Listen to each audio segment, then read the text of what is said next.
Bienvenue dans ce nouvel épisode d'uniformisation entre la religion et les sciences. Nous avons vu dans nos différents épisodes précédents que le processus de création de la preuve en sciences et en religion est supposé bien différent, bien distinct.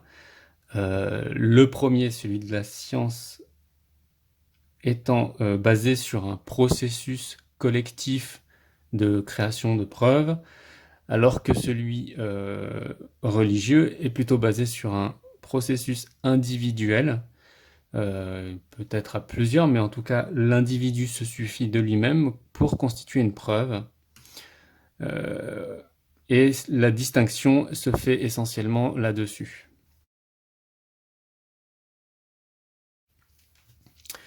Alors ce que nous allons voir dans cet épisode, c'est que cette distinction, au final, elle n'est pas aussi flagrante que ça. Parce qu'effectivement, même si on suppose que le processus scientifique est beaucoup plus sérieux car il est plus complexe, avec plus d'intervenants, donc il est plus difficile de réaliser une preuve en science, en tout cas a priori. On verra que de toute façon, le processus scientifique intègre le processus de validation des preuves religieux.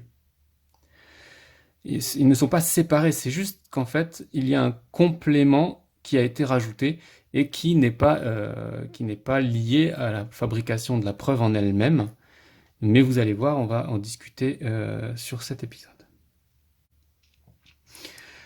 Donc si le processus scientifique commence toujours par un individu, c'est souvent que la science met en avant des individus particuliers, des prophètes de la science, qui ont eu des diplômes, qui ont parcouru tout le processus scientifique, qui ont réussi à faire des preuves, à fabriquer des preuves.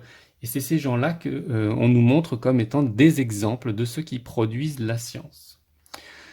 Donc ces individus sont souvent diplômés. Diplômés, qu'est-ce que ça veut dire? Ça veut dire qu'ils ont eu l'occasion, l'opportunité d'avoir des études, donc qu'on leur paye des études, et qu'ils ont été évalués comme ayant acquis le bagage suffisant pour être admis dans un groupe de recherche.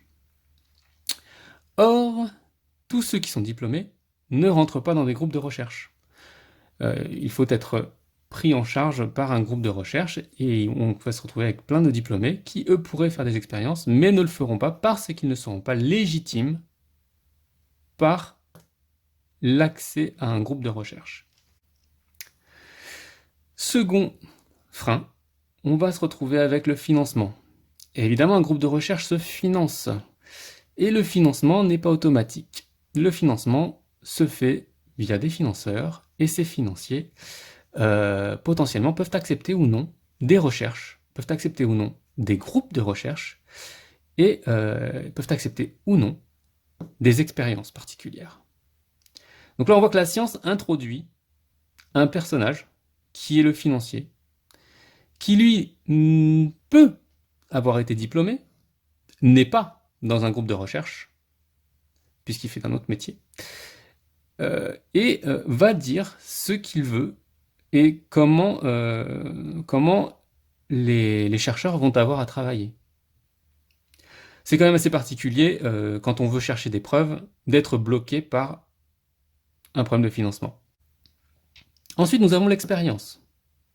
Expérience qui est tout simplement le résultat de ce que vous voulez, le résultat de votre hypothèse, et en partant de cette hypothèse, vous voulez vous confronter à la réalité.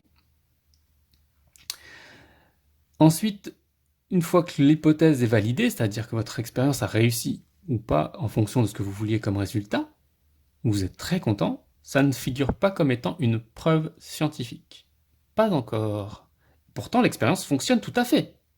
C'est-à-dire que là, on a une expérience qui marche, qui pourrait être communiquée, etc. Mais non, ici, on considère que il peut y avoir eu des erreurs ou vous êtes en situation de mentir.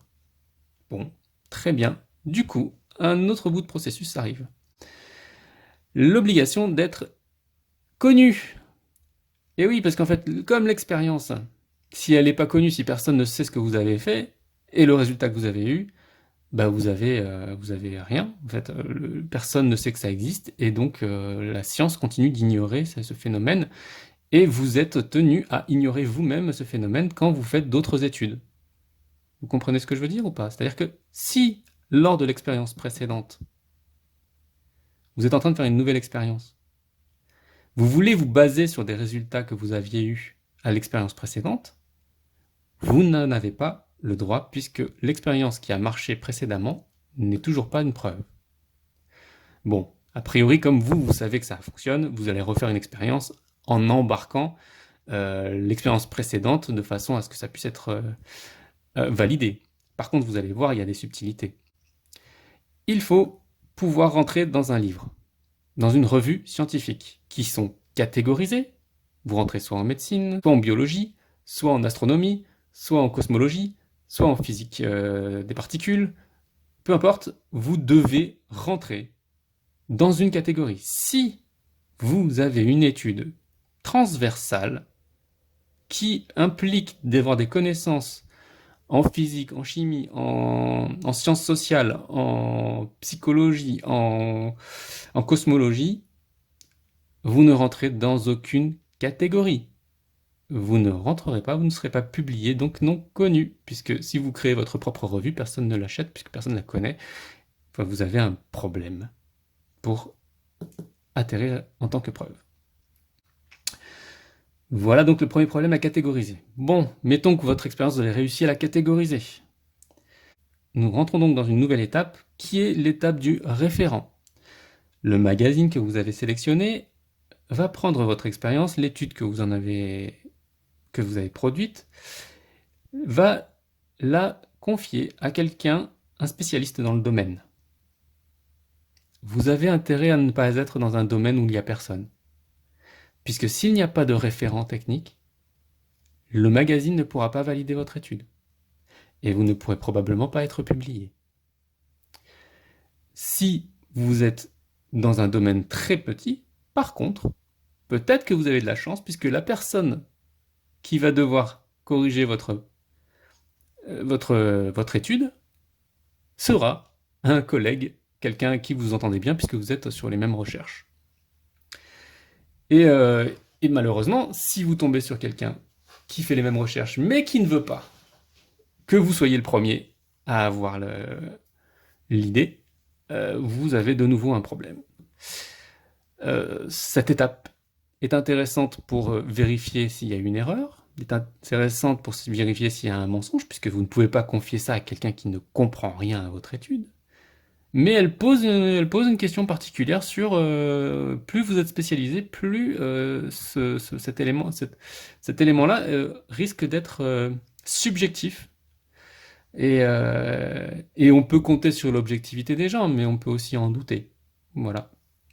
Je veux dire, si vous avez l'esprit de compétition et que vous voulez pas que votre chercheur concurrent ait un résultat avant vous, il y a rien qui vous empêche ici de saboter le travail. D'autant plus quand vous êtes anonyme en tant que référent.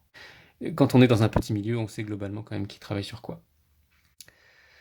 Donc une nouvelle difficulté, et là on arrive sur la dernière, c'est l'éditorialiste qui va regarder si votre étude va être dans le thème, tout simplement, de la revue. C'est-à-dire que la revue a tendance à beaucoup parler de la fusion nucléaire.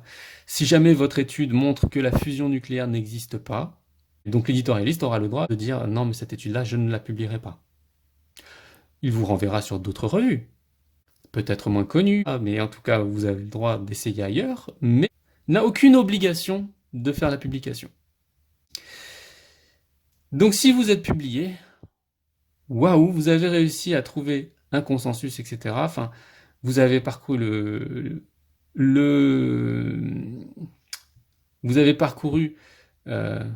vous avez fait le parcours du combattant, vous avez réalisé votre preuve, elle est reconnue à l'échelle de la science.